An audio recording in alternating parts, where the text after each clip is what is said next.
And to further unpack this, we are joined live in studio by political analyst Tshepo Kgadima. Very good morning to you. Thank you so much for joining us here on Morning Prime. Let's first start off with the Reserve Bank and their surprising lack of will to investigate the matter. What are your thoughts on this behavior? Look, as South Africans, we should all be dismayed. And I am shocked that there is no outrage from the citizenry of this republic in this disgraceful conduct that we're really seeing unfolding before our eyes. And it is really tragic that the South African Reserve Bank, under Governor Tshepo Kgadima and his predecessors, they all have chosen to somewhat go on a public relations offensive. That is certainly not helpful, and it begs the question as to where do their loyalties lie. The issue of the amount of money that is deemed to be owing and payable by Absa, as well as other institutions, by the way, it's money that was found to have been irregular and illegally given to these institutions, Absa being one of them. It cannot be sustained, and those that have been trying to sweep this matter under the carpet, so to speak, largely have given a lame excuse that had Absa been ordered to pay as they are supposed to pay, as they must pay, then the banking and financial system would have been at a risk of collapse. And that certainly cannot morally, ethically, or legally be a reason that any one person who's sane can advance. So this, unfortunately, is just driving us further and further into a state of abyss. Now, I have made a comment, and I want to reiterate it. It also begs the question about the integrity of the board of directors at Absa. That by now, this matter, they have known it for a long while. The question that begs to be asked, and that needs an answer, is that those directors, why have they chosen to go the litigious route instead of finding a way of settling this matter? That certainly, because we know that institutions, banks such as Absa, have recently taken what I regard, and I stand by that, as unlawful action and conduct to close accounts of Mr. Fana Tongwane, the Oak Bay group of companies, citing the so-called reputational risks. Now, if this is an entity that we must believe that indeed they are caring a lot about reputational risk, it begs the question, why have they failed and seemingly refusing to settle this matter that is a blemish on the record, not just of the country, internationally and elsewhere. And we must bear in mind that no matter how much they try to sweep this matter under the carpet, this is the horse has bolted.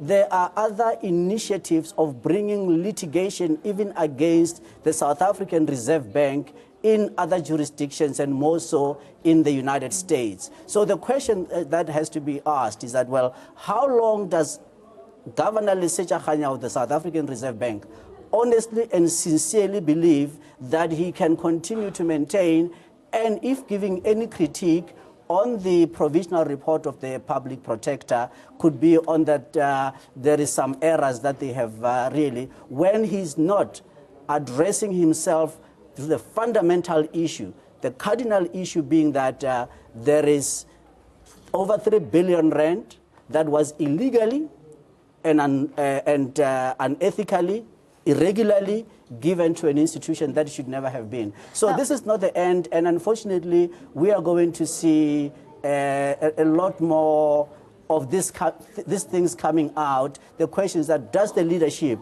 have, and it's also appalling that across the political spectrum, you talk about the African National Congress, the Democratic Alliance, Economic Freedom Fighters, UDM, COPE, the Helen Suzman Foundation, Corruption Watch, all of these people who ordinarily we should have expected to have heard them expressing outrage and remaining dismay silent. at this, they've all remained silent. What does that say about our democracy? What does that say about our state of the nation? They cannot morally and ethically sustain a reason for silence. They need to come out, they need to articulate themselves, and we must congratulate BLF. We must bear in mind that BLF is the one that kept the pressure and the spotlight on this matter. Yes, Advocate Paul Hoffman is the one who initially filed the complaint based on the CX report, but we know that BLF also, in fact, some of the BLF activists spent a few nights in jail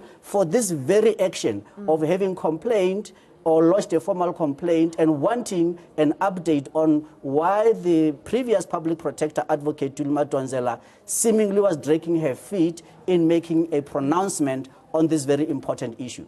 Mr. Kgadima, we're going to ask you to stay with us live in studio as we turn now to the formal sessions of the World Economic Forum's annual meeting, which is taking place and will begin today. It would be opened by Swiss President Doris Leuthard, along with Chinese President Xi Jinping. Deputy President Cyril Ramaphosa will lead the South African delegation to the World Economic Forum. According to the presidency, Team South Africa will communicate to the global community the positive message that working together, our future is in our hands.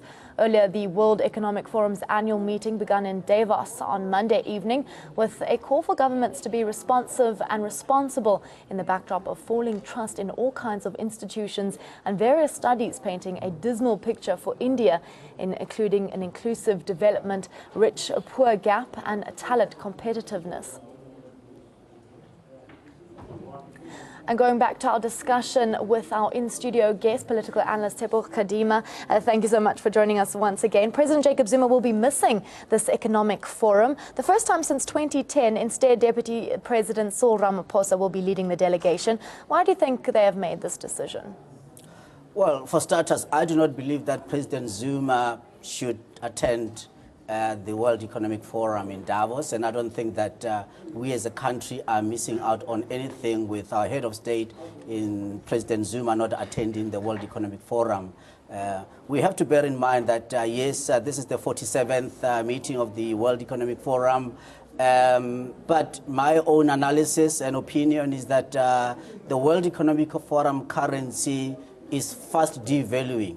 The question that we need to be asking is this, that we, South Africa, in our current economic state, can we continue to afford to have our Minister of Finance and his buddies in the corporate sector at the expense of the taxpayer as well as the shareholders of those corporations going on this all expenses paid annual jamboree in Davos? That certainly, I don't think that it is sustainable. We have to bear in mind that with the Economic Forum, South Africa attended with the late President Nelson Mandela. The question that has never been asked, or that has never been answered rather, is that what value can we attach to our attendance of the World Economic Forum annual meetings in the last 22 years? And the simple answer to that is that zero.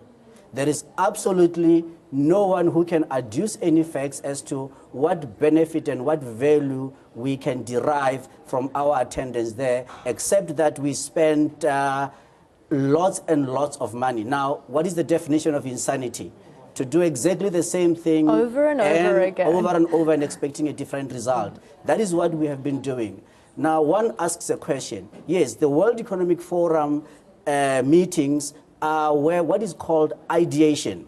They're new ideas that you can think about and say, well, what is it that we can do? So if, for example, the chair of the National Development Planning Commission of South Africa was the one who was leading a delegation to the World Economic Forum in Switzerland, I would have understood, because that is seemingly is the institutionalized custodian of ideation in South Africa. The question is that, well, is the NDP Commission, are they effective, and are they able to apply appropriate ideation strategies for this economy to be able to grow? That is a separate question. But I would have expected the NDP Commission under Professor Makgoba to have been the one that are leading the delegation. But certainly, the amount of money that we spent cannot be justified under any means possible. And now we have to remember this. A year ago, we were there.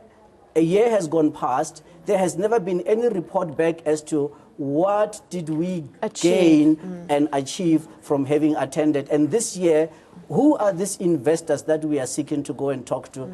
That detail is lacking. And once again, is, as I say, unfortunately, is an all expenses paid holiday for Minister Gordhan and his buddies, and it's not sustainable. Thank you so much, Mr. Tshepo Kgadima, for your professional opinion there.